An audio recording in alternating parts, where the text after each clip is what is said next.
sebenarnya tidak ada telinga Pak gitu ya.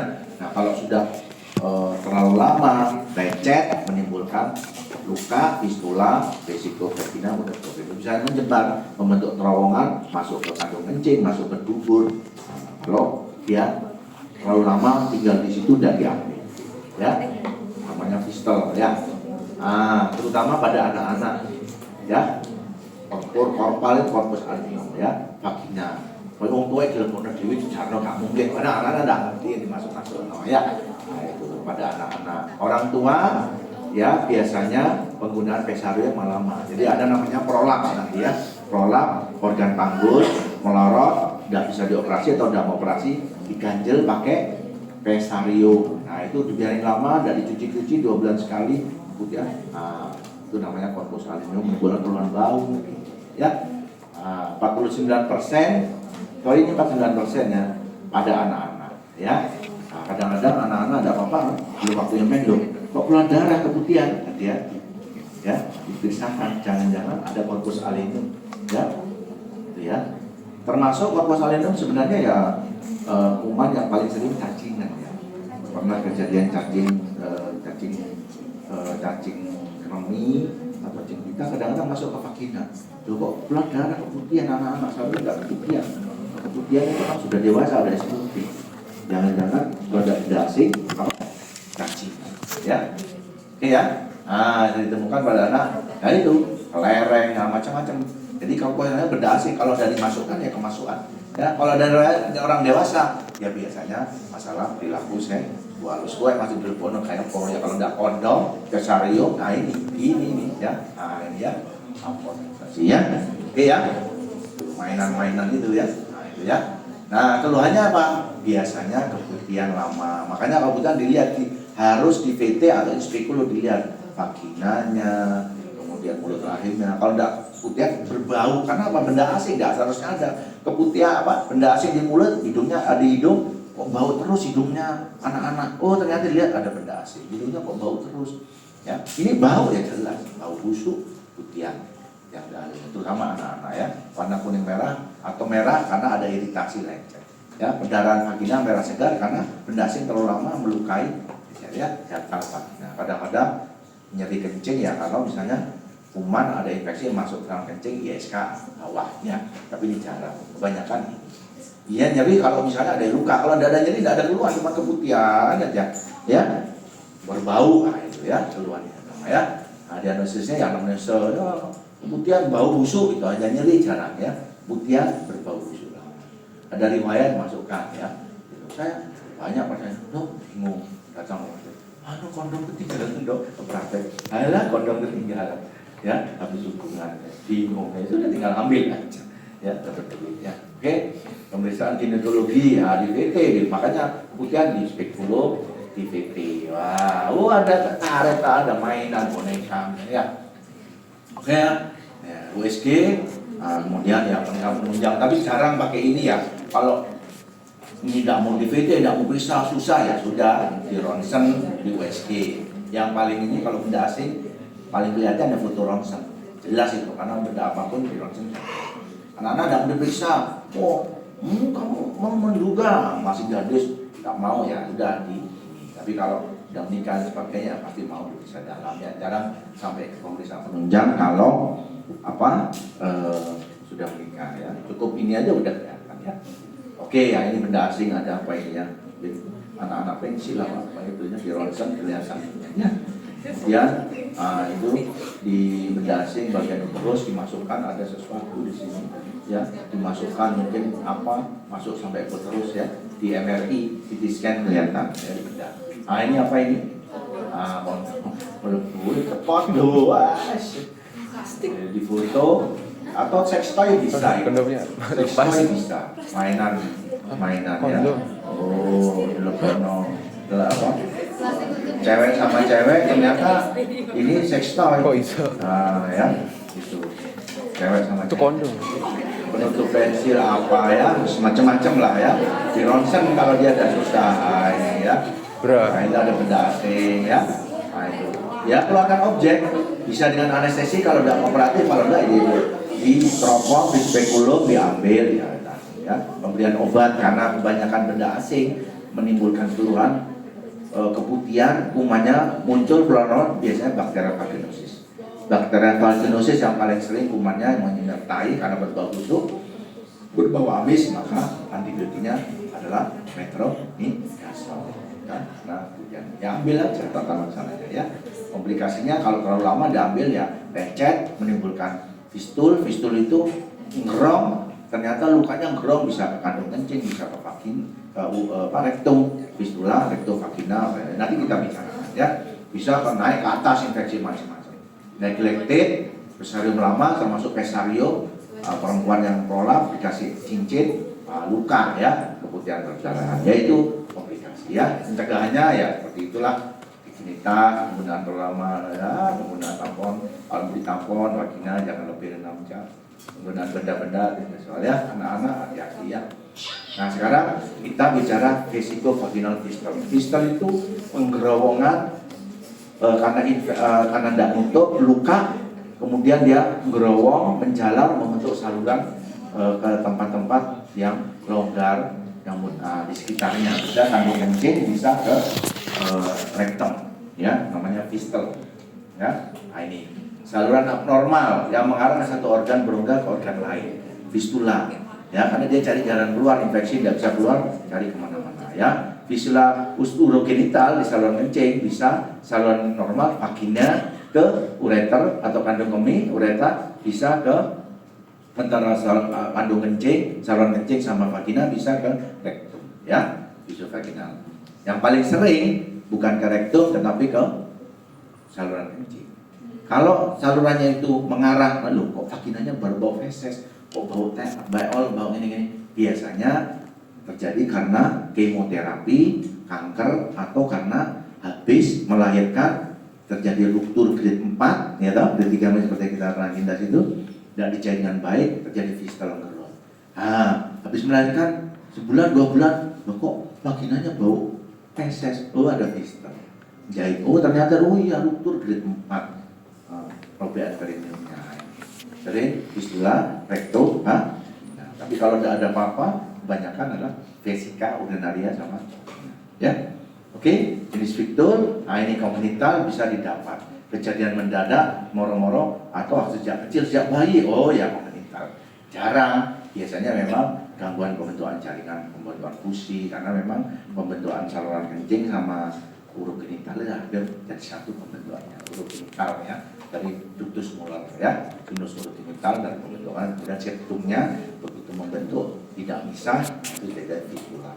Ya, jarang, biasanya sejak anak-anak dulu kok vaginanya keluar kencing amis, kok dulurnya itu ya, sejak bayi. Nah, itu ada fistel, kita harus pastikan selain komunitas. Dapat ya kejadiannya barusan, yaitu vesikovaginal, ureterovaginal, jadi kebanyakan karena hubungannya dengan saluran kencing. Kalau rektovaginal juara kecuali dia tidak CA septik kena kemo, metastase atau CA rektum atau habis ruptur perineum grade 3 atau 4. Ya, nanti ujian, ini kasus ini habis melahirkan. Fistula mana kira-kira? Ya. Fistula urogenital yang paling sering ya. Kalau kejadian acquired. Nah ini komunikasi fistula urogenital di vagina sama ureter ini namanya ya. Jadi vesikovaginal ya. Kalau cervix, uretero, cervico, vesiko, ini istilah aja. Mana dia? Vagina, vesiko, vagina, vesiko, uretera. Itu aja ya pembagiannya. Bisa dari vagina ke kandung kencing, saluran ini, ureter bladder, bisa dari cervix ke sini, semuanya bisa. Ya, bisa karena penyebabnya luka, benda asing, atau misalnya infeksi karena luka ya, manipulasi ya, ini. Dari uterus bisa. Nah ini salurannya ya, vesiko uterin fistel, dari uterus ke ini vesiko uterin fistel. Jadi kandung kencing, vesiko apa? Dari vesiko uterin fistel fistelnya, vesiko kandung kencing ya. Ini vesiko uterin. Terus vesiko vaginal fistel, vesiko itu masih vesika urinaria ya, kandung kencing. Vesiko urinaria fistel ada 4 yang utama. Dari mana taunya? Yaitu kencing kok ngerembes terus di vagina, kok amis loh, kok keluar vagina keputihan terus, basah, amis, bau pesing, pesing. Nah, dicari di track, bisa difoto, bisa dimasukkan cairan methylene blue, nanti tracknya dilihat dari mana. Bisa dimasukkan cairan, kemudian difoto kayak foto ronsen. Nah, ini nanti kelihatan tracknya. Ada 4, ya, tergantung lokasinya. Nah, ini yang recto vaginal. Nah, kebanyakan kalau tidak CA, apa dari recto protur grade 4, recto vaginal distal, ya. Nah, ini tergantung lokasinya, ya, ureter sama vagina, ya. Nah, etiologinya ini, ya, kondisi prosedur kebidanan, kondisi ginekologi, kondisi panggul medika, bisa persalinan berkembangnya halam, macet, galau, tekan kepalanya, nekan kandung kencing, nekan vagina, luka lecet, terjadi vesikular, ya. Sudah jarang, ya, rujukan bidan jauh dari desa mau dioperasi lama, ketekan kepala yang patus kasir, patus lama, tekan, nah, luka, vesiko vagina, kebanyakan vesiko uretera, vesiko vaginal, uretro, vesika, ya, gitu ya. Operasi sesar juga sering, ya, bulan dari kami biasanya karena lengket hari-harinya, terus kena kandung kencingnya ke uterus, ya, namanya utero vesika, vesiko uterina. Jadi karena kandung kencing letaknya di depan uterus, begitu operasi sesar bisa melukai, tidak tertutup dengan baik, tertutup salsa, ya, atau angkat kandungan, ya, nah, ya, atau operasi ambil. Ini semua tindakan kebanyakan karena trauma atau karena tindakan atau karena benda asing atau jadi vesiko terjadi itu kalau tidak trauma, sering menjadi infeksi, tidak nutup, trauma bisa karena tindakan, trauma karena benda asing, ya, ada pesarium, ada benda asing misalnya, atau karena CA yang terjadi kanker. Kemudian dilakukan radiasi kemo, disinar, bisa terjadi fistel, bolong, ya, itu saja. Intinya di sini. Ya, ini pesarium, jadi benda asing yang neglected. Jadi intinya trauma bisa karena persalinan, operasi, ya, penekan kepala, bisa karena kanker. Intinya di sini, ya, ini cuma jenisnya, ya, intinya, ya, kalau ada itu bagiannya 70% karena persalinan, ya, karena apa? Akses kesehatan kurang, persalinan lama, kepala yang menekan, trauma persalinan lama, biasanya vesiko vaginal, uretro vaginal, ya, trauma, atau yaitu recto vaginal, karena persalinan lama, ya, iskemik lama, banyak. Kalau di negara berkembang ini karena persalinan, trauma persalinan. Kalau negara berkembang karena operasi, negara maju karena operasi kanker, operasi macam-macam di kardiologi sehingga trauma, ya. Jadi kalau berkembang, ya, patofisiologinya ya kan iskemik, karena iskemik itu kan mempersempit darah, aliran darahnya berkurang, terus kemudian nekrosis karena tidak ada yang meregenerasi, akhirnya membentuk lubang, nekrosis, penyebabnya iskemik, tidak ada aliran darah. Makanya kalau kita diikat sininya, ya, dikaret lama-lama biru, iskemik, mati, nekrosis, ya, iskemik. Traumatis jelas, trauma, luka tidak nyambung, trauma, ya, ya. Nah, ini kalau akhirnya nekan daerah sini, kandung kencing sama vagina, ada lesi, mikrolesi tidak sembuh, lubang, terjadi vesiko vaginal. Loh, udah melahirkan kok berbau amis, kencingnya berbau pesing, amis banget, ya, berbau pesing. Oh, ini vesiko vaginal, vesiko vaginal distal. Dulu kan lahirnya tidak lahir, akhirnya dioperasi, tidak terlalu lama, ini jarang lah, ya. Zaman dulu lahir di desa, bidan, dirujuk dokternya jauh lah, ya.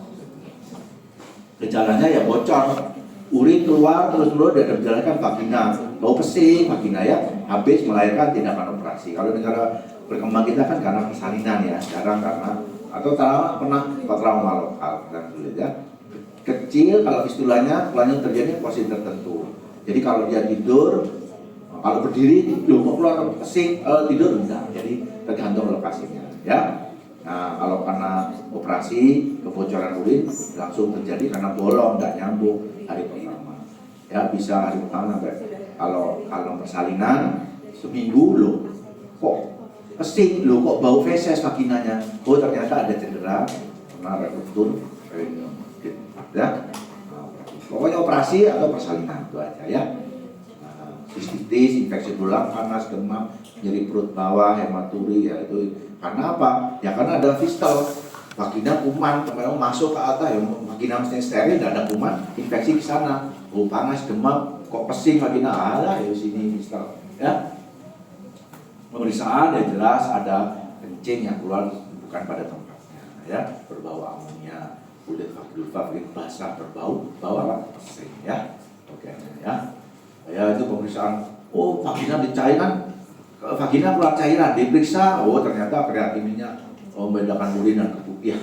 Nah, itu lebih canggih. Tapi sebenarnya dilihat aja baunya pesing, ya. Ini untuk penunjang aja, ya. Nah, namanya dye test. Dye test itu pemeriksaan posisi, ya, dimasukkan logam, pemeriksaan anestesi, relax, kemudian posisinya ya gini ya, litotomi, kemudian dimasukkan kateter logam, dimasukkan di uretra, kemudian dimasukkan cairan, nah, keluar kemana? Oh, ternyata dilihat di vaginanya belum ada keluar air setelah dimasukkan di buli-buli dari uretranya. Oh, keluar, cairannya itu berwarna biru, disuntikkan di uretra, seret diisi kandung kencing. Loh, kok biru-birunya karena BJ vagina? Oh, vesicovagina fistel itu dari tes paling gampang, ya. Tapi tidak ada dites vaginanya bau pesing. Oh, tidak jelas ya. Kalau ini bau pesing kalau berdiri, kalau tidur ya, di dye test saja, dimasukkan kateter, entah logam atau kateter biasa, tidak apa-apa, dimasukkan cairan biru, lo metu teko vagina biru-biru. Mestinya kan nggak metu. Atau pasang tampon tes. Ini tadi dye test dimasukkan cairan, tampon tes. Tampon tes itu maksudnya dipasang tampon di 3 tempat. Nah, nanti dibiarkan, ya, tetap dimasukkan karena mungkin di ini kok tidak keluar ya, keluarnya memang fistelnya kecil sekali. Nah, dibiarkan ini dimasukkan seperti dye test, dimasukkan cairan biru di uretra, kemudian pakai tampon ditahan dulu supaya tidak keluar urinnya, dikaret apa kateternya, nanti dibiarkanlah beberapa lama gitu ya. Maka di bagian ternyata diambil kasarnya yang di sini yang biru atau di sini ya, itu menunjukkan lokasinya ya. Ada di sekolah fisiko, bisa vesikovaginal, uretrovaginal, tergantung di mana tampon itu berwarna biru. Kadang-kadang kan dilihat disuntik udah tidak biru, tapi kok kadang berpensing nggak di tampon tes. Kalau dye test itu kalau sudah jelas, keluar ya besar, misalnya kalau kecil kadang-kadang pakai namanya itu, ya, tampon tes dengan dye test ya. Nah ini betul biru-biru itu. Setelah dimasukkan aja biru-biru di vaginanya ya. Nah itu penunjang sistem ya. Kalau kerja sama urologi dilihat pakai histeroskopi, endoskopi, dimasukkan alat pakai kamera histeroskopi, atau yaitu urografi intravena, dimasukkan kontras, dimasukkan di darah, kemudian tracknya difoto ronsen, urografi namanya, biolografi itu.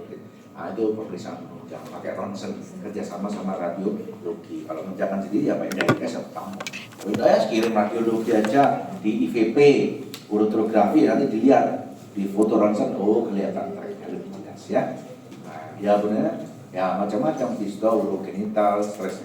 Ini yang harus dibedakan. Loh kok saya sering kencing enggak beser gini. Nah itu beda. Ini fistel apa enggak? Enggak ada riwayat trauma, enggak ada persalinan.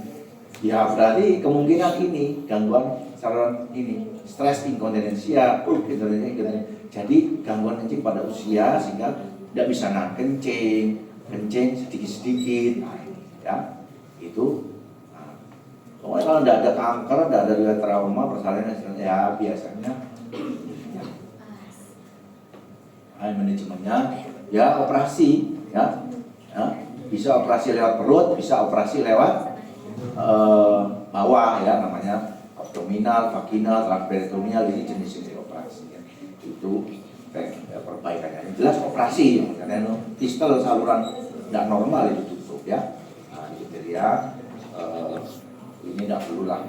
Ini sukses kalau dia ukurannya kurang dari 4 cm, kebanyakan operasinya sukses. Ini kalau agak susah ya. Ini operasi saja ya, tidak perlu lah. Kalau pasca operasi, antiseptik ini ya, tidak perlu lah. Karena ada yang penting mengetahui itu fistel itu kan, sekarang pulang ya. Nah ini ya, 3 bulan observasi ya. Nah, sekarang prolap ada panggul, ya. Panggul itu ada melorot, ya.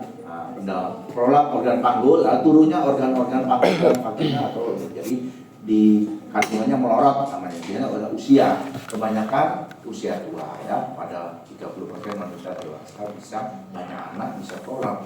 Masih belum menopause, belum tua, prolap full anaknya 10, anaknya besar-besar lahirnya sehingga kandungannya lemah, melorot, ya. Ya. Dampak pada ya. Nah ini faktor ya. Terusnya efek yang prolap ya. Banyak faktor ya. Kebanyakan ya usia yang paling pentingnya, kehamilan, persalinan, kembali baiknya besar ya. Ya kandungan turun kata ya. Ya. Kulit kencing, ngeten-ngeten terus ya, tidak bisa sering sembelit, ngeten-ngeten terus. Kalau bentuk okabasel ini tekanan abdominal, infek tumor yang menyebabkan tekanan intraabdominal, kegiatan asites bisa menolak ya. Ada penyakit-penyakit yang menyebabkan kelainan, ada penyakit kulit yang berlewet ini ya, jangan infek yang mudah bisa ya, namanya apa itu ya. Ya. Ini persalinan kebanyakan ya karena tekanan intraabdominal yang meningkat sama persalinan yang lama berulang-ulang ya. Persalinan ya, persalinan bayi besar, divorce, divakum, ditarik pakai alat ya, atau persalinan lama tidak lahir-lahir sehingga banyak anak, itu anak orang tua kita zaman dulu ya, orang 10 bisa banyak ya. Oke ya. Nah, ini penyokong organ panggul.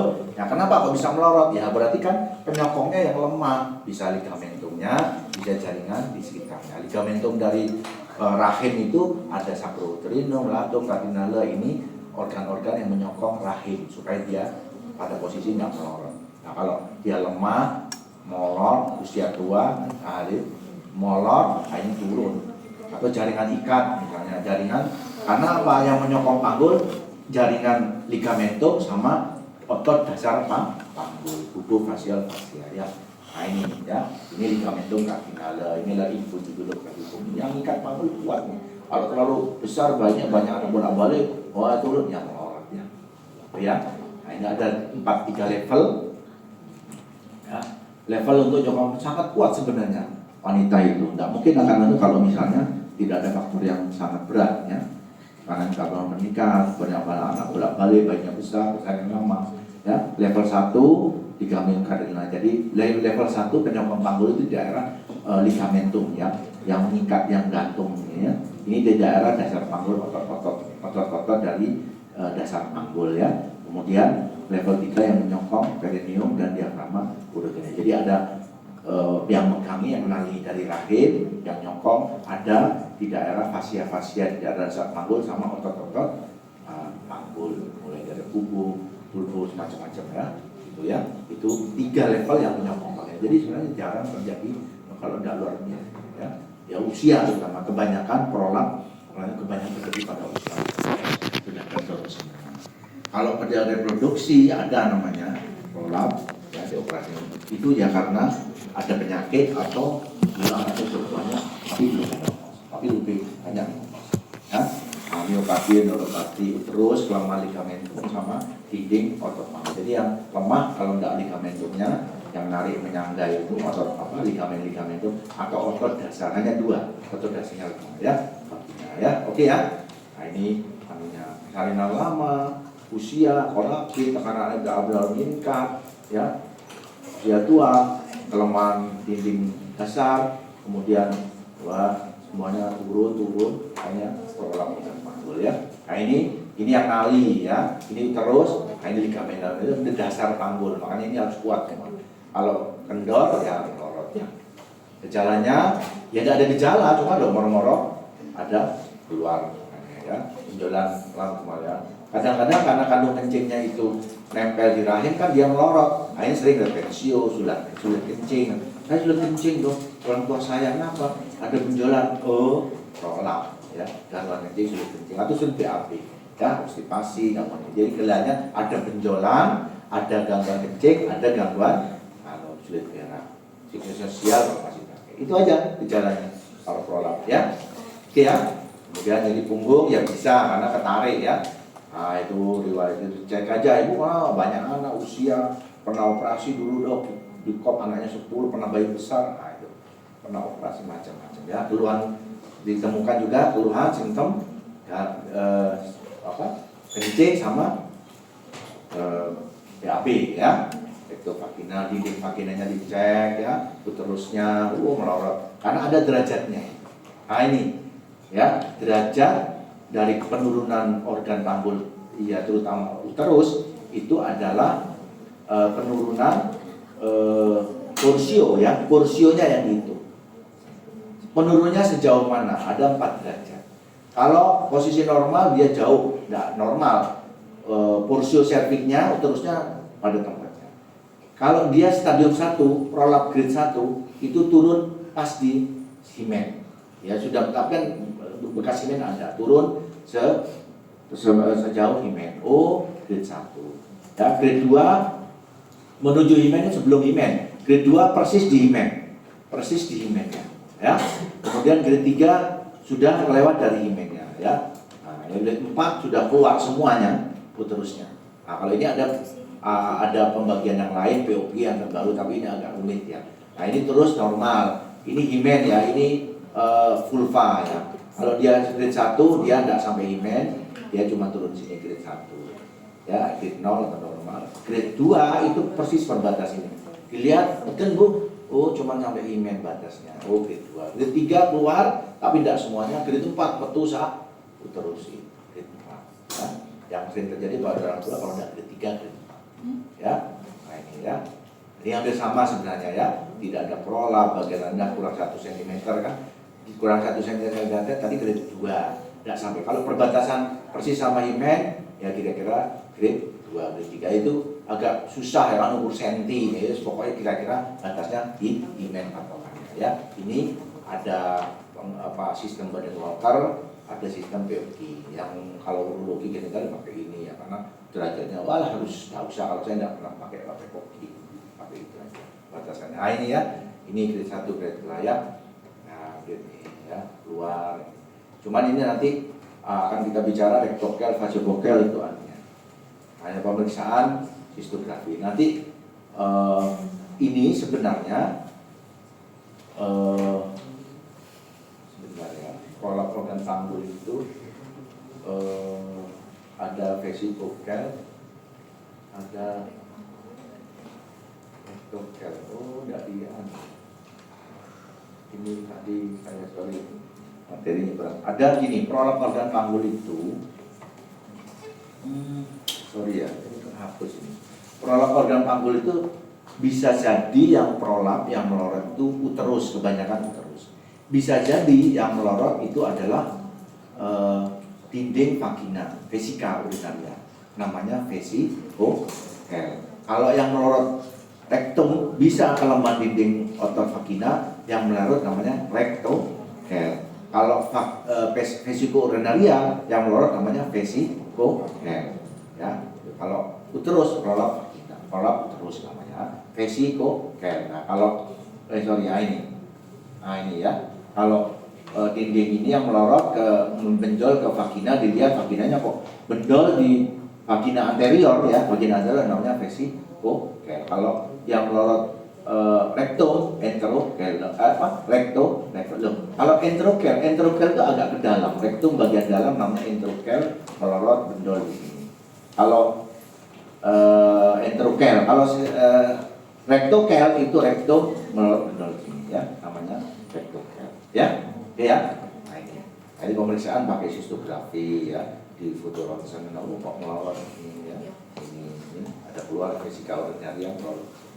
Ya, di MRI, nah ini kandung kencing, maktual, itu vesivokel atau rektokel. Manajemennya prolap organ panggul yang jelas operatif, operatif atau non operatif, tergantung.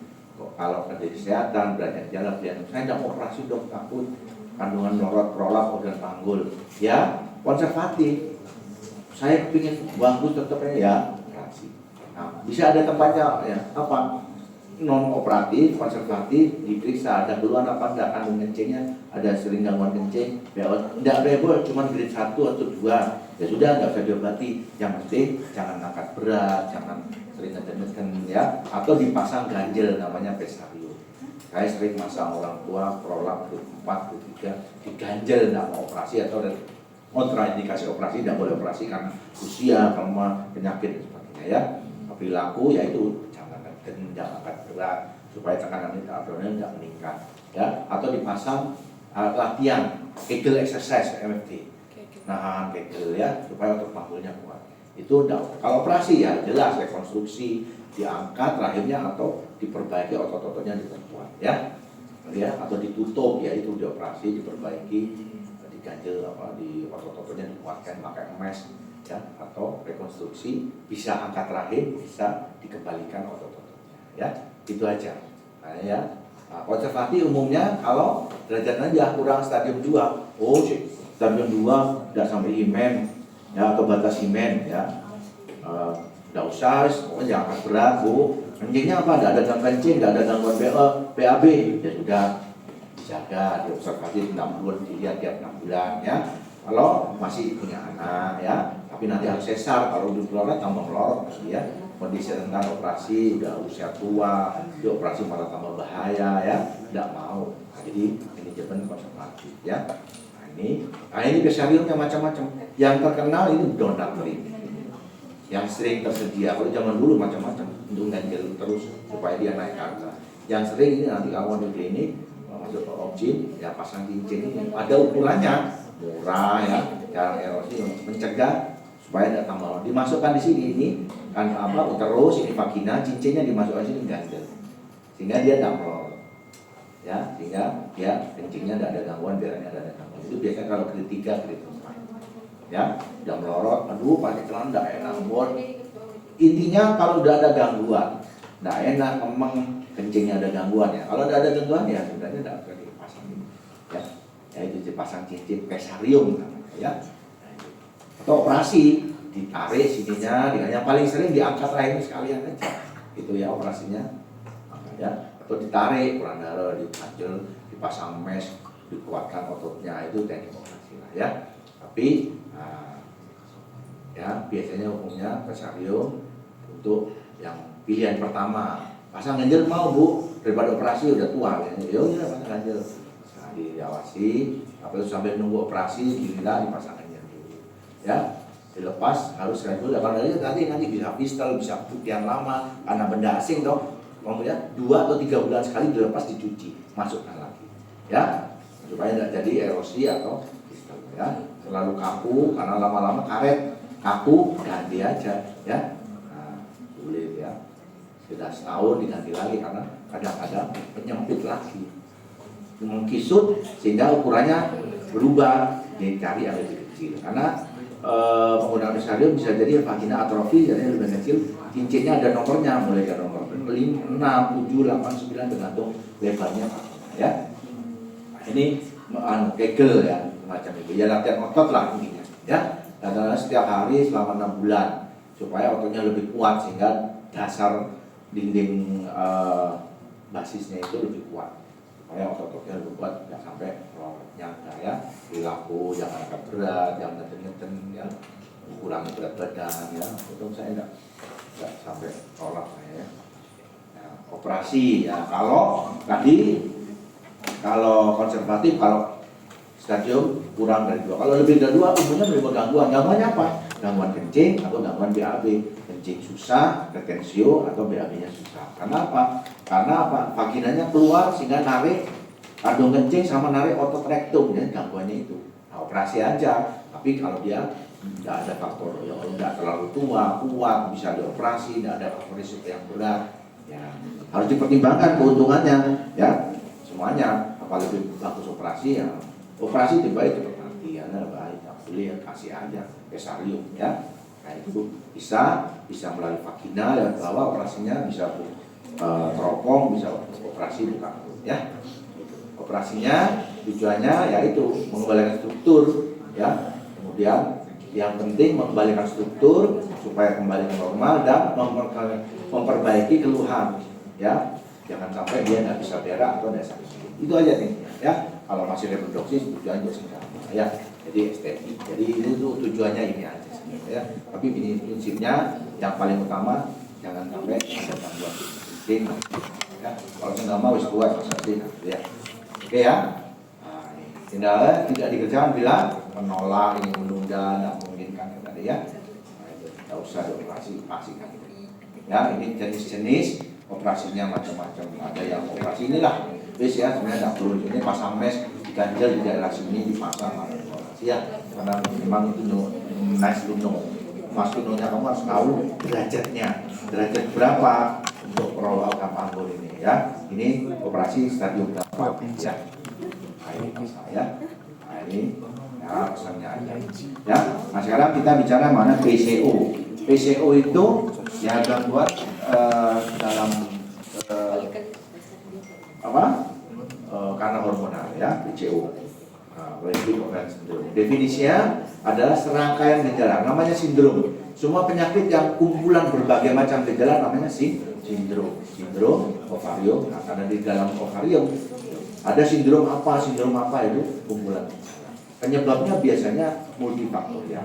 Ya, serangkaian gejala hiperandrogen, anovulasi kronik, yang buruan adalah endokrin betul wanita, ya penyakit primer. Jadi sindrom ovarium sindrom yang terjadi pada ovarium sehingga menimbulkan gangguan hormonal kompleks karena sumbernya berasal dari hormon organ-organ yang menghasilkan hormon. Organ yang menghasilkan hormon apa? Mulai dari sentral, otak, hipotalamus, hipofisis yang menghasilkan hormon ya generik kan sudah ini ya GNRH, terus kemudian sudah kuliah kemarin itu ya FSH misalnya, kemudian ovarium sendiri ya sindrom ya biasanya khasnya adalah ditemukan hiperandrogen dan anovulasi kronik. Itu PCO. Hiperandrogen itu hormon testosteron yang mestinya pada wanita tidak terlalu tinggi, androgennya tinggi, ya. Nah, karena hormonal gangguan hormonal, kemudian muncul bulu-bulu, maaf ya, membuat ada yang besar, ya, berkumis, bulu-bulunya banyak, ya, sini, obesitas. Itu testosteronnya tinggi, hormon androgennya tinggi. Seringkali anovulasi kronis. Anovulasi tidak terjadi ovulasi, tidak pecah sebetulnya. Apa ini? Karena tidak pecah, progesteronnya tidak terbentuk, estrogennya tinggi, men telak. Telak men, begitu men banyak berol.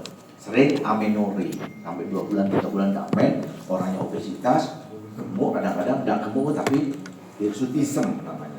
Hiperandrogen, berbulu-bulu lebat. Ya tidak semua, ya pokoknya amenorrhea berbulu. Nah, itu sering PCO. Ya, khasnya nanti ada kriterianya itu berbulu, kadang-kadang obes tapi hitam di daerah sini, tanda-tanda hiperandrogen. Ya, itu namanya sindrom ovarium polikistik. Khasnya hiperandrogen dan anovulasi kronik. Ya, endokrin. Nah ini, ya penyebabnya apa? Faktor genetik, turunan. Ya, ibu saya juga dulu sering telat men, kumis, genetik. Ya.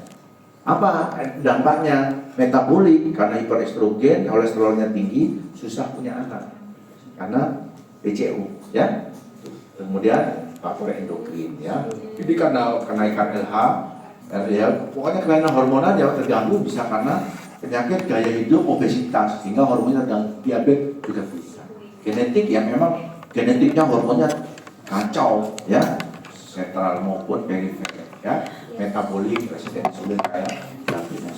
Kebanyakan obes ya, karena obes itu hormon estrogennya tinggi, mengganggu hormon ini, kemudian mengganggu resistensi insulin, menyebabkan obes kan kebanyakan resistensi insulin, mudah diabetes dan sebagainya karena insulin tidak dengan baik. Ya laki kemudian sama ada wanita seringkali begitu ada PCOS ya.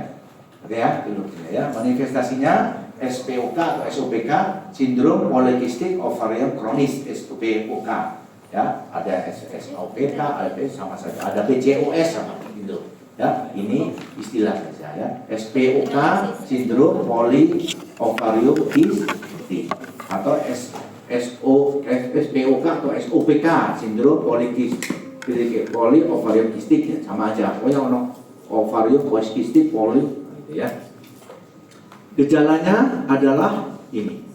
Tadi amenorrhea atau tidak mental sedikit, kemudian pertumbuhan hyperandrogen. Jadi anovulasi kronis, jarang terjadi ovulasi sehingga sering telat men. Karena apa? Progesteron tidak keluar, tidak pecah sel-telurnya, aminoid telat men. Ya, oligo aminoid. Yang kedua, hirsutisme, hiperandrogen. Hiperandrogen dia apa? Tumbuh bulu-bulu dan jerawat. Hati-hati, wanita sering telat haid, jerawatan, ada bulu, karena tidak ada bulu tapi mudah jerawat. Nah, jangan-jangan PCOS. Ya, sudah pegel atau tidak sulit hamil, sering jerawatan. Nah, jadi ini tanda hiperandrogen adalah pertumbuhan jerawat berlebihan. Ya, tidak semua. Ya, karena jerawat itu patologinya bisa karena kebersihan sebagainya ya. Karena rambut rontok atau tumbuh berlebihan malah, botak atau malah berlebihan. Nah, itu namanya gejala hiperandrogen. Nah, makanya salah satu obat PCOS itu dikasih pil KB yang untuk kulit itu ya, Diana ya, pil KB yang kulit halus ya, karena ada memperbaiki hormon androgennya, pil KB yang khusus Diana, yang mengandung siproteraksetat. Nah itu ya, untuk memperbaiki jerawat atau obesitas, gemuk, jerawatan, telat men, PCOS ya, itu gemuk ada yang ya, gemuk, jerawatan, ya, hiperinsulin, biasanya juga obesitas, dicek gulanya sedikit. Ya, manifestasinya 3, trias SOPK, amenore atau oligomenore, hiperandrogen, ya jerawat atau pertumbuhan bulu berlebihan, ya, kemudian resistensi insulin atau obesitas, ya. Nah, kalau pemeriksaannya biasanya di USG ada sel telur kecil-kecil. Nah ini, ya, hirsutism, ya, ada tumbuh berlebihan, ya, jerawat, ya. Ada di daerah ini ada rumput di daerah dagu, kemudian dari dadanya, ya, wedok bulu dada, nah, hati-hati ya, oke ya. Nah itu, nah ini patofisiologinya gangguan hormon di sel-sel ovarium, androgen yang meningkat, androgen mempengaruhi perubahan aromatase, FSH-nya menekan terus macam-macam, androgen berlebihan, folikelnya tidak tumbuh, anovulasi, hirsutisme karena androgennya meningkat, yaitu patofisiologi gangguan hormon lah. RH-nya khasnya RH tinggi, FSH rendah, ya. Jadi khasnya kalau dicek hormonal RH-nya tinggi, FSH-nya rendah karena ditekan RH tinggi, ya. Makanya RH tinggi, khasnya ini dua ini, ya, atau fisiologi, ya. Ini juga obesitas loh, obesitas bisa menyebabkan. Nah, obesitas menyebabkan gangguan insulin meningkat, hiperinsulinemia, kemudian mengganggu pembentukan RH-nya tinggi, hiperandrogen, RH tinggi, FSH rendah, nah itu, ya, hiperandrogen. Jadi obesitas bisa menyebabkan PCOS, ya, karena ya, RH tinggi, FSH rendah, ya. Diagnosisnya PCOS dari anamnesa klinis dan dari USG, cuma 2, anamnesa, revisi dan laboratorium USG. PCOS, gemuk bisa jadi kebanyakan ya, nggak gemuk ada kurus, jerawatan, terus kemudian ada bulu-bulu. Gimana mainnya? Nggak lancar, jadi PCOS. Lalu periksa darah sama USG. Ya, kebanyakan obes. Ya, ini ada obes. Oke ya. Nah ini dari nggak ada 3 ya kriteria. Kalau menurut ini diagnosa USG harus ada 2 atau 3 gejala: hiperandrogen, tumbuh bulu-bulu atau jerawat, gangguan siklus men, sering telat atau sedikit. Di USG gambaran polikistik, namanya SOPK, sindrom ovarium polikistik. Ovariumnya kecil-kecil, sel telurnya cili-cili, banyak kayak roda pedati, namanya polikistik ovarium. Jadi 3, 2 ketemu, enggak dong mainnya yang sering terjadi amenorrhea, tapi enggak ada jerawatan, enggak ada bulu-bulu, tapi apa, sering telat. Di USG PCO 2 dari 3 jelas sudah tegak ya, meskipun dia tidak jerawatan, tidak obes. Ya, yang paling sering gangguan amenorrhea maupun ya gangguan prostat. Ya, nah ini terapinya ya gaya hidup. Kalau obes turunkan berat badan. Ya, para pasien sulit hamil, gemuk, obesitas, turunkan minimal 5 kilo atau 10 kilo. Nanti lamanya teratur lebih subur. Gaya hidup, ya jangan tanya saya gimana nyurusin ya, juga susah ya. Pakai pil KB tadi bilang toh, mengembalikan gangguan hormonal, FSH diperbaiki dan sebagainya. Nah, jerawatnya udah pulih pakai Diana, pil KB, jerawatan pil KB ya, dokter boleh kasih pil KB karena memang PCOS ya. obat pemicu ovulasi karena diagnosa anovulasi, sel telurnya kecil, nggak bisa ovulasi, cilik-cilik, dikasih pemicu ovulasi supaya dia ovulasi sehingga hormonnya stabil, estrogen, progesteron keluar, bisa atur. Kalau dia obesitas, resisten insulin, diabetes, dikasih ini. Kasih hormon, ya ada diuretik juga, tapi nggak perlu dijalan, hematofisiologinya memang ada. Kemudian pembedahan itu maksudnya sel telur yang kecil-kecil itu dilaser, dikecilin, dimatikan sekalian aja supaya hormonnya enggak, karena sel telur kecil-kecil enggak bisa ovulasi, terganggu, hormonnya terganggu sehingga terjadi kayak gini nih. Ya, LH-nya tinggi, sel telurnya kecil-kecil mau produksi antigen tinggi, dilaser aja, dibunuhi sel telur yang kecil-kecil ini supaya stabil hormonnya ya. Nah, ya, yang paling penting lifestyle itu gaya hidup, olahraga, sehat, ya, mengendalikan berat badan, PCO, intinya itu. Jadi pilihan pertama PCO yang obes adalah ini. Ada PCO 2, PCO kurus, PCO yang paling banyak PCO obes. Nah, ada PCO slim, ada lebih sulit ya, nggak khas gejalanya. Tapi yang paling sering amenorrhea sama hiperaminoidosis. Tapi ada yang gemuk, yang paling banyak gemuk PCA itu. Yang paling banyak kasusnya PCO obes. Ya. Oke, nah sekarang kita beralih pada patologi yang ada endometriosis. Endometriosis itu adalah keadaan di mana jaringan endometrium yang seharusnya di kavum-uteri itu terdapat di luar, entah itu di uterus, di tuba, di perimetrium, di ovarium, kebanyakan di ovarium ya. Jaringan kalau ada di kavum-uteri ya, di dalam di kavum-uteri. Kalau ada di otot rahim dia tembus, bisa jalan tembus, namanya adenomyosis. Jadi endometriumnya tumbuh nyeri, kalau haid nyeri sekali, ya nyeri, pendarahan sedikit, ya. Nah, kalau di luar rahim namanya tumbuh endometriosis. Bisa umumnya di sekitar rahim, di tuba, di jaringan ikatnya, di ovarium terutama paling sering, namanya kista endometriosis atau kista coklat membentuk kista. Ada juga dia tumbuh jalan-jalan bisa ke paru, bisa ke air mata, bisa ke udel, endometriosis. Dia tidak tumbuh di kavum, ya. Nah itu bisa tumbuh di mana-mana, di uterus namanya adenomyosis, ya. Seharusnya bisa di ovarium, di uterus bagian luar, gitu ya. Itu namanya endometriosis. Ada endometrium tumbuh di luar yang seharusnya, ya. Jaringan mestinya endometriosis, jaringan endometriosis ditemukan di luar, ya. Urutannya yang paling sering di ovarium, namanya endometriosis ovarium. Tergantung endometriosis jadi ada tuba, ovarium, endometriosis mana. Yang paling sering di ovarium, sehingga dia membentuk kantong namanya kista. Kista, bingung, kista apa? Kista macam-macam, kista ganas yang paling sering. Khasnya apa? Nyeri dysmenorrhea. Kalau haid nyeri, karena apa? Karena dia menghasilkan hormon juga, menghasilkan darah haid tidak bisa keluar, mengantong dapat menjadi kista, nyeri haid, endometriosis, ya. Bisa yang urutannya kalau tidak di ovarium, di ligamentum, di daerah pokoknya sekitarnya terus lah, bisa di ligamentum, bisa di tuba. Nah khasnya, tanda khasnya ini tempat-tempat terjadinya ya, paling sering ovarium, yang kedua peritoneum, ya, dinding-dinding di tuba-tuba, ligamentum, otot-otot penyangga, kemudian di septum rectovaginal, di daerah kavum 12, di semua tempat bisa. Saya pernah beberapa kali di udel. Loh, nyeri kalau haid keluar darah, nyeri saya di sini apa? Endometrium di udel, operasi dibuka udel, menjalar di situ. Ya, di daerah bahkan bisa jadi di lengan, bahkan pernah endometriosis di kelenjar mata. Saya setiap main nangis darah, Oh, endometriosisnya ada di sini. Namanya nyeri juga, itu bisa terjadi. Di paru-paru setiap main batuk darah, bisa saja namanya endometriosis. Ya, 10 wanita. Paling seringnya sudah umur segini. Ya, ya penyebabnya kelambatan nikah, penundaan konsepsi pertama, jadi nikah lama, tunda lama, menyatu lama akhirnya, atau ada faktor genetik juga misalnya, ya, sehingga dia bisa jalan kemana-mana. Ya, terlalu tinggi kolesterol, ya, hati-hati fast food sekarang, ya, hati-hati endometriosis kamu, ya. Ya, walaupun ini juga tidak signifikan, tapi juga faktor risiko menunda nikah, ya. Oke ya. Tapi kebanyakan genetik. Ini ya, faktor genetik yang paling sering sangat berperan genetik.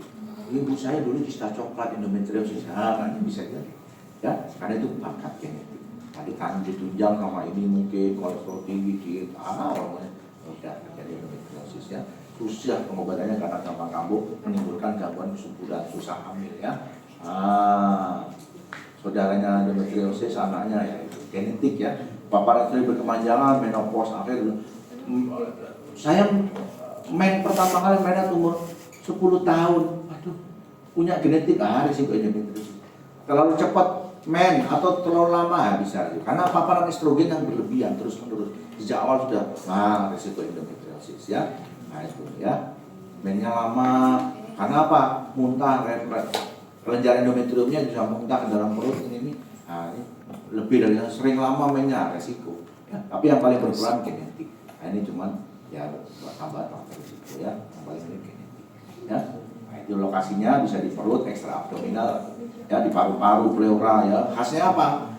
Nyeri kalau keluar darah di daerah tempat itu. Batuk-batuk darah saat keluar darah kencing saat loh ya. Itu bisa endometriosis. Ekstra abdominal bisa di ya karena bekas operasi sesar atau sebagainya ya, ada sebagian yang bocor ya di uterus ya, bisa di luar ya. Lokasinya ya bisa saya sebutkan ya. Ini lokasinya bisa di mana-mana ya, bisa di rektum, berak, darah setiap khasnya nyeri ketika saat haid dan keluar darah saat haid di tempat yang tidak ya. Ini endometriosis di utel, keluar darah waktu dulu ya. Ini endometriosis di usus, itu berak, nyari berdarah ya. Penyebab pasti belum diketahui, namanya sih apa ya, kebanyakan genetik ya. Disease teori, banyak teori yang dipaparkan, teori yang teori Samson, teori Meyer of ini ya. Jadi karena itu penyakit endometriosis, kok bisa endometrium yang seharusnya tumbuh di kafum uteri kok bisa nempel di mana-mana? Nggak jelas. Genetik iyalah. Kenapa? Ya karena orangnya sama, makannya sama, kok satunya kena. Sama kan batu ginjal. Batu ginjal orang Madura misalnya sama, minumnya sama, tapi satunya kok kena, satunya kok enggak. Gaya hidupnya sama gitu. Teorinya hanya penyakit teori endometriosis. Dalamnya ya.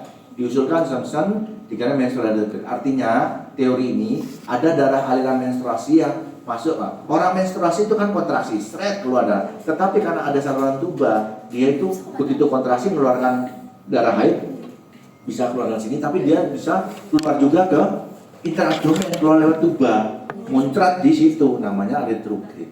Nah, tapi kok enggak semua mesti mengalami.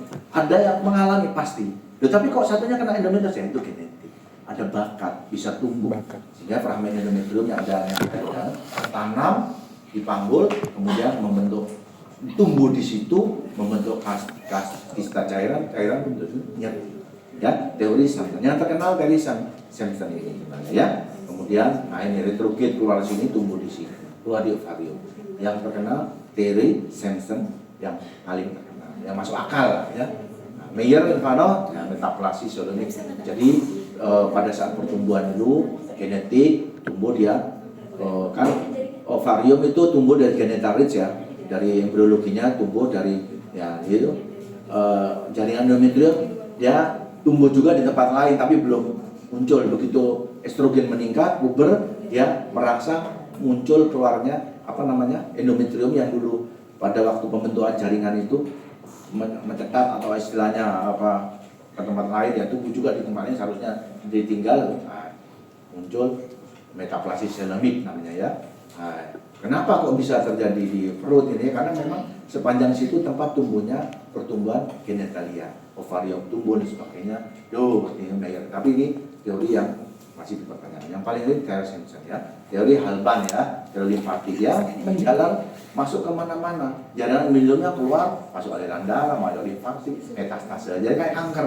Itu hampir sama. Loh, endometrium ini kanker tapi jinak, bukan ganas. Ngerti maksudnya? Penyakit yang itu bisa metastase. Yang terkenal Samson ya, yang paling masuk akal ya. Nah itu, jadi ada vaskular teori yang masuk melalui aliran darah, masuk ke limfa. Ya, itu cuma pengetahuan. Direct implantation ya itu. Ya kenapa begitu operasi sesar itu resiko? Ya bukan tanpa risiko. Operasi sesar, operasi urat tembus, kemudian perforasi, jaringan endometrium tumbuh, metaplasi, implantasi, nempel di situ, terus tumbuh di situ. Lah kok bisa tumbuh, yang lain enggak? Ya bakat. Ya, jaringan itu nempel di lokasi yang baru yang mestinya dia ada. Karena karena pernah operasi sesar, pernah steril dan sebagainya. Nah ini teori ini dijelaskan dia pada lekas luka epi di vagina, kadang sakit ada biru-biru, khasnya biru-biru karena seperti endometrium. Waktu pengen nyeri atau berdarah, oh ya ini ada jaringan endometrium yang tumbuh di sini. Kadang-kadang ada kena operasi tumbuh di vagina, ya itu darah haid, ada sel-sel endometriumnya nempel di vaginanya, ikut darah haidnya. Bisa, itu semua bisa. Khasnya nyeri haid di daerah yang tumbuh sama berdarah. Ya, nah stadiumnya tergantung dari tempatnya, lokasinya, lesinya itu ada stadiumnya, ada ringan, stadium 1, stadium 2, stadium 3, stadium 4. Yaitu tergantung dari tempatnya, jumlah lesi tingginya, kedalaman. Nah, itu ya. Yang stadium 4 itu kalau sudah membentuk kista, ngantong, kista coklat, ya. Kalau stadium 2 berasal ini tidak perlu dia cuma pengetahuan aja. Ya, ini ya. Stadium 1 lesinya superficial, tipis di daerah di mana mungkin di perut, tipis nyeri sedikit saja.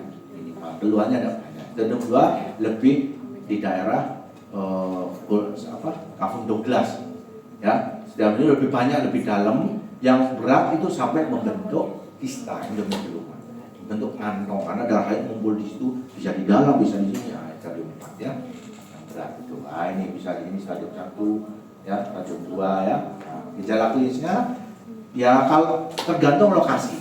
Kalau lokasinya di tempat yang saraf, ada saraf nyeri. Kalau dia nempelnya di bunda ada sarafnya nggak nyeri, cuma ada benjolan, keluar darah. Ya, gejalanya ada terkait. Mesti kista coklat bisa kadang nggak nyeri karena tidak terkena pada jaringan ada sarafnya. Nah, lokasi, jadi yang penting lokasinya. Kecil bercak-bercak tapi di ligamentumnya ada saraf, ligamentum kardinal, nyeri kebutuhan sakit, nyeri haid, hati-hati. Nyeri haid ada dua, nyeri karena endometriosis, nyeri karena hormon. Jadi kalau nyeri haid harus pastikan ini endometriosis apa tidak, karena risiko mengganggu kesuburan, risiko menjadi kista. Bisa jadi nyeri haid, tetapi dysmenorrhea bukan karena kista, tapi karena hormonal. Harus dipastikan di USG, ya, dilihat, ya, hati ya. Gejala khasnya dysmenorrhea, ya. Gejala klininya yang paling khas dysmenorrhea nyeri haid 50% kasus.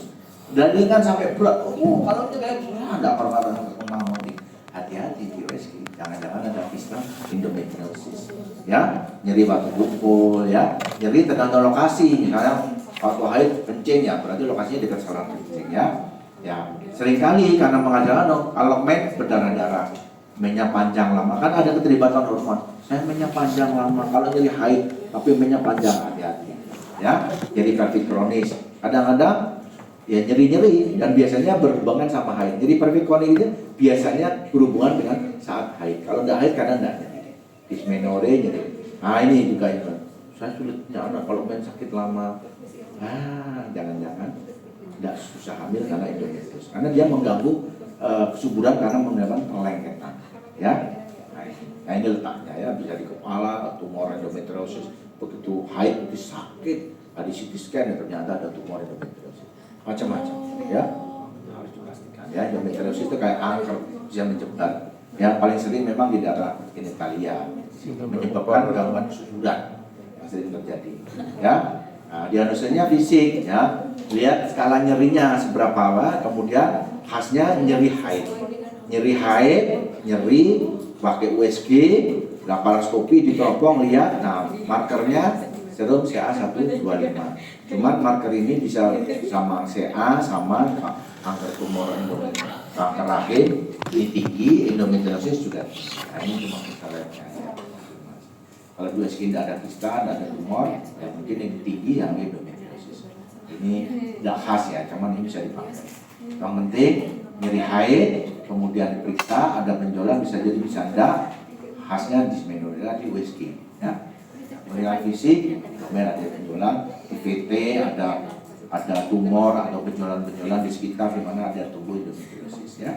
Nah ini ya, nah itu kemudian di biopsi diambil, nah ini di dalam perut endometriosis di perimetrium, di abdomen, di peritoneum ini, ya. Diambil di biopsi, oh ternyata kelenjar endometriosis, ya itu. Nah, itu kemudian di MRI, kemudian di CT scan, ya, dicari, laparoskopi dilihat di teropong, ditembuskan di sini, di teropong, nah kelihatannya. Nah, ya. Tapi secara klinis saja sudah ini nyeri haid, nah, ini endometriosis atau perdarahan di daerah pada saat haid endometriosis. Ya, ini pemeriksaannya bisa MRI, bisa laparoskopis, ya, bisa juga apa nyeri bawah panggul ini, bisa di PID. Pada nyerinya apa? Tidak pada saat haid di luar darah putih, bisa jadi PID. Ya, bisa jadi kehamilan ektopik, bisa jadi enggak haid nyeri, ada masa tumor. Tapi kalau haid enggak nyeri, ya jadi bisa jadi mungkin kista, ovarium atau keganasan atau ektopik pregnancy. Saya nyeri perut bawah tapi telat men, enggak nyeri haid. Oh ya ektopik, jangan-jangan hamil luar kandungan ya. Saya ada pencegahan, jangan sampai ya itu hindari instrumentasi. Jadi kalau dimasukkan cairan lewat untuk meriksa kesuburan bisa di situ ya. Kemudian ya segera menikah. Saya tahu itu tidak signifikan lah ya. Yang penting itu genetik.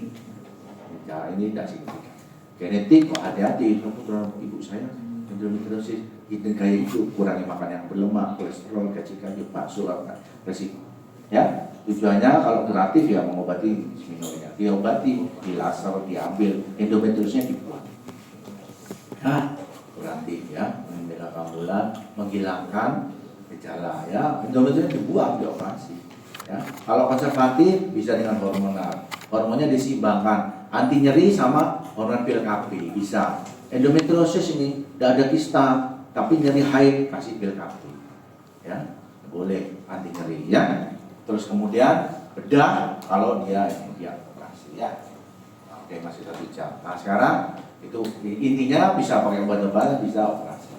Nah sekarang hiperplasi endometrium ya. Endometrium hiperplasi ini endometriumnya kelenjar endometriumnya menebal, tapi tidak sampai jalan-jalan ke tempat lain, namanya tidak sampai endometriosis ya. Nah ini hiperplasi adalah penebalan atau pertumbuhan berlebihan daripada capaian endometrium, menebal karena dirangsang berlebihan hingga tebal endometrium. Tapi tidak sampai terjadi men. Kalaupun men banyak deras karena terlalu tebal, namanya hiperplasi. Ya, nempel di buah tapi tumbuh dan tiap bulan.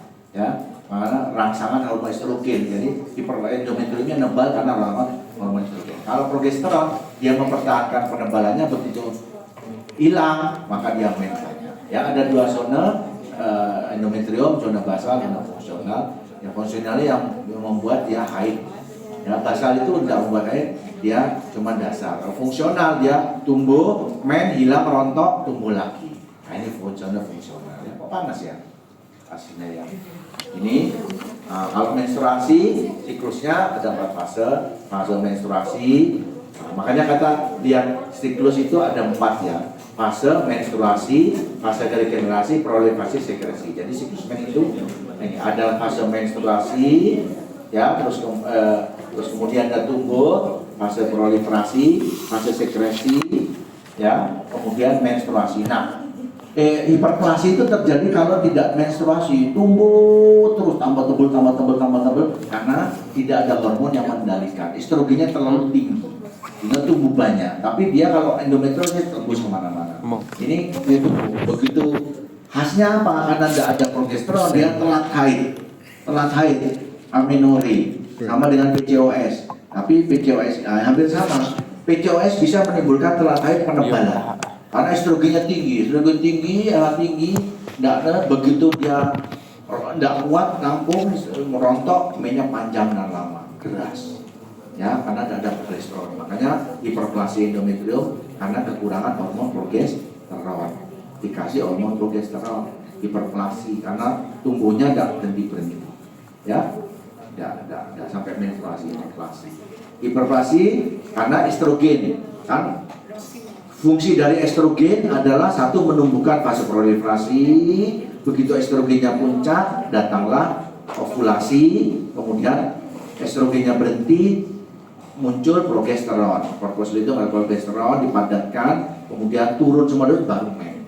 Ya, kalau ini tidak pecah ovulasi pada sindrom SOPK tadi, polikistik, karena tidak ada sel telur, progesteron tidak muncul karena korpuskulium tidak ada, turun, amenorrhea, telat, begitu men, buyur banyak, ya, karena rangsangan estrogen bulan. Wanita gemuk, gangguan hormon terlalu dia banyak kolesterol tinggi, estrogennya tinggi, telat begitu ya, wanita gemuk sering kayak gitu telat ya, amenorrhea.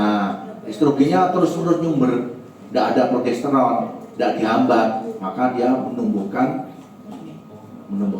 fase sekresi terus, proliferasi terus, tidak pernah sekresi ya. Efek progesteron lebih besar dari progesteron, maka terstimulasi tumbuh dengan cepat. Penyebabnya bisa endogen, eksogen ya, obesitas, diabetes, PCO tadi, PCOS ya, atau SOPK. Nah, kalau eksogen ya pengaruh hormon, kasih hormon ya, tumbuh terus, estrogen terus, ya.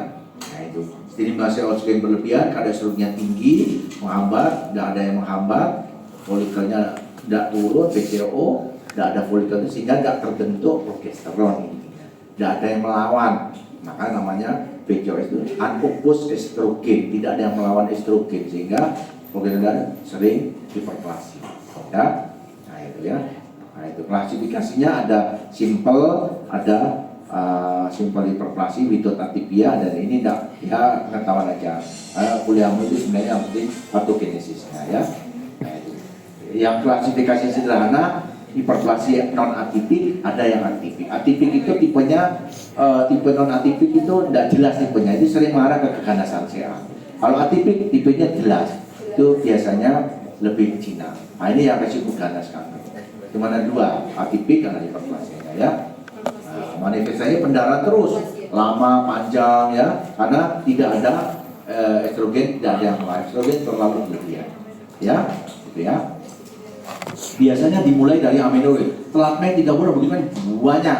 Nah itu karena tumbuh terus, tidak ada rontok sendiri-sendiri lama ya. Pakai USG, ketebalan endometriumnya khas lebih dari 4 mili ya. Di USG ketebalan itu tebal sekali endometriumnya, berarti distimulasi prorektral terus, tumbuh terus, tidak ada rontok. Akhirnya begitu tidak kuat, rontok banyak. Lebih dari di biopsi, dikiret, diambil sampelnya, yo tebel, nah ya dikiret ini ya, histeroskopi diteropong rahimnya, yo tebel, ya bener. Tapi yang gampang cuma ini toh. Kalau ini gila invasif, mau apa bingung. Ini cuma menegakkan diagnosis saja untuk menentukan ini tipenya apa, atypia atau non atypia. Kalau atypia risiko kanker, histerektomi kalau udah cukup, anaknya udah tua, terus daripada risiko kanker diangkat rahimnya. Di biopsi atau dikiret, tebal, telat main sering, kalau main banyak darah, dikiret, ketebalannya USG-nya lebih banyak, dikiret, ketemunya atypia, tidak khas risiko kanker. Kalau atypia, kalau without atypia, non atypia, tanpa atypia maksudnya ya, without atypia, itu Cina. Kalau ada yang atipik, tidak jelas bentukannya, risiko kanker angkat rahim sekalian. Bahaya dari kanker ya. Tapi kalau tanpa atypia, tipenya bagus, beraturan ya, Cina bisa diobati hormonal, dikasih progesteron, obatnya hormon, dilawan estrogennya ya, intinya itu. Oke ya. Nah ini dikuret, kalau tebal di USG dikiret, diambil sampelnya, diperiksa mikroskop PA, oh tebalnya kenapa, atipik non atipik. Kalau atipik, risiko kanker angkat rahim kalau udah cukup. Kalau tidak mau angkat rahim, ya kasih hormon bisa, diawasi. Atau dikuret, dirontokkan, ablasi penebalannya, harus dikasih hormon. Meskipun dia atypia. Tapi atypia sarannya, kalau tentunya ada berat risiko kanker, diangkat rahim ya. Nah, terus upi diteropong, dilihat penebalannya, sebenarnya apa. Itu namanya, ya kanker ini kan, hiperplasia, sudah diberikan kemungkinan CA. Kalau dia atypia, atau ternyata penebalan ternyata bekas keguguran, tiba-tiba dikiret, ternyata bukan hiperplasi, memang bekasnya jaringan kehamilan. Nah, atau ada polip ya, diagnosis batinnya ya. Jadi kalau hiperplasia pikirkan kanker atau ada keguguran ya. Nah, ini bisa dikuret, dibersihkan, dikerok, yang tebal itu biar penebalannya hilang, kemudian dikasih hormon boleh. Atau angkat rahim kalau risiko kanker ya. Nah, kalau misalnya dia masih ingin punya anak, umurnya tidak terlalu tua, tipenya yang without tanpa atypia, ya kasih hormon aja. Setelah dikuret, dibersihkan, karena perdana berarti dikuret aja sekali, diresiki biar tumbuh endometrium baru, sekresi baru, kasih hormon ya. Histerektomi kalau sudah Nah ini kelainan organ genital ya, mulai dari vulva, deplikasi, ini ya. Kelainan-kelainan itu kongenital sejak lahir ya, bisa karena obat-obatan, bisa karena genetik, bisa karena kelainan memang pada saat hamil dia kena obat lalu muncul ya. Mulai dari vulva, atresia labium manusia ya, jarang ya, itu susah ya, kemudian tidak tumbuh loh, tidak ada lubangnya, masih kecil ya, kelainan ya buatkan irisan ya. Ya juga ada atresia namanya, vulva vaginanya nggak muncul, atau duplikasi vulva, vulvanya ada dua, tapi belum ada, ya, jarang. Hipoplasi, vulvanya tipis kecil, ya, karena kelainan genetik, karena kurang estrogen, ya, ada, ya, dikasih hormonal, ya.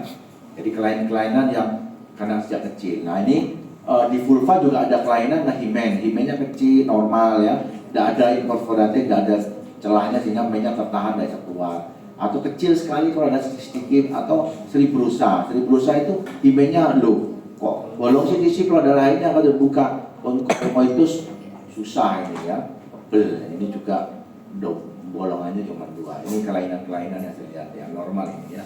Nah ini vulva, himen imperforata, jadi tidak bisa lubang, ininya tertutup. Khasnya apa? Waktunya main umur 14-15 tahun, nyeri perut, tidak bisa main padahal sudah keluar pubis. Ya, pubis, rambut-rambut, payudara tubuh itu menunjukkan bahwa dia sudah puber. Kalau belum tumbuh, belum waktunya main. Udah